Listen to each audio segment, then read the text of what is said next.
damn it! I'm gonna fight you, Dylan. I'm gonna show you. Come on.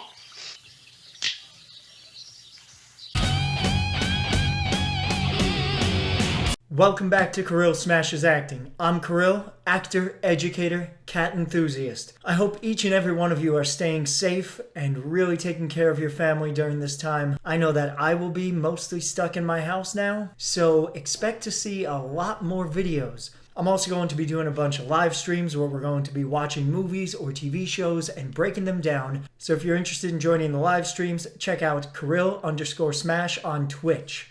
Join us, it'll be a lot of fun. In the last video, we talked about what were the biggest mistakes that people made when choosing monologues for auditions. This video, we're going to give you all the keys you need to know when you're selecting your next monologue, so that way you come in and you represent yourself as strongly as you humanly can. Now, if you missed the video before this one, I'm going to link it in the description, and it's also going to be in the same playlist. We talked about all the things to avoid when choosing a monologue, so that leaves the million-dollar question.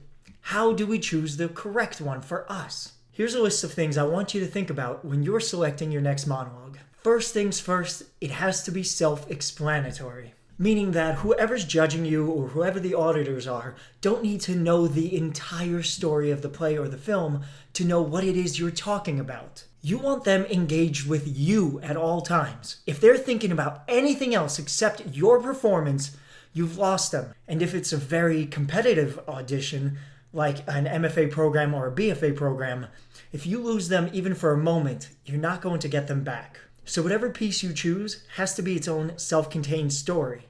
You need to make sure it has a beginning, middle, and end. That means that your character starts a particular way, goes through a journey, and ends somewhere else. But the piece has to be self-explanatory. This next tip is something I see so many actors get wrong when they're auditioning with a monologue. The monologue has to start with a strong opening line. A strong opening line is something that sets up the story. Great opening lines often come from the reaction you're having as the character in whatever was happening before you started speaking. You as the actor, once you're done with your slate, should take a moment and find your scene partner. Make sure that you're reacting to something they're doing. So that way, from the moment you start speaking, you have a need and you have an objective and you're going after something. That opening line is your setup for the whole audition. So if that opening line doesn't mean something and isn't going after something, you've lost precious time that you could be affecting the audience. On the flip side, it also needs to have a strong ending. It has to have a clear, strong button. I'm sure you've heard the term, leave them wanting more. But the way you leave them wanting more is showing them that your character went on a journey and has changed. The ending, your character has to have something different about them than in the beginning of the monologue. That's what a strong ending is. If your character genuinely went through an arc during your monologue, the audience is going to want to see more because they want to see this new character. Who is this new person that you've created? Having that dynamic arc and change in the character will leave the auditors wanting to see more of you. Next big thing to think about is having a clear objective. If you can't say in a simple sentence what it is that your character wants from this monologue, either A, it's not a good choice for an audition, or B, you need to do a little bit more digging into what the character's trying to accomplish. The objective has to be something that the audience can latch onto just from watching your audition. If they need to know the entire story just to understand what you're trying to get after in this audition, you've lost them. So make sure all of your objectives are strong, clear, and present. And make sure you as the actor understand them well enough to make it into one sentence if asked. I've said it before, and I'll say it again. Make sure your character has an arc. An arc that you, the actor, can identify.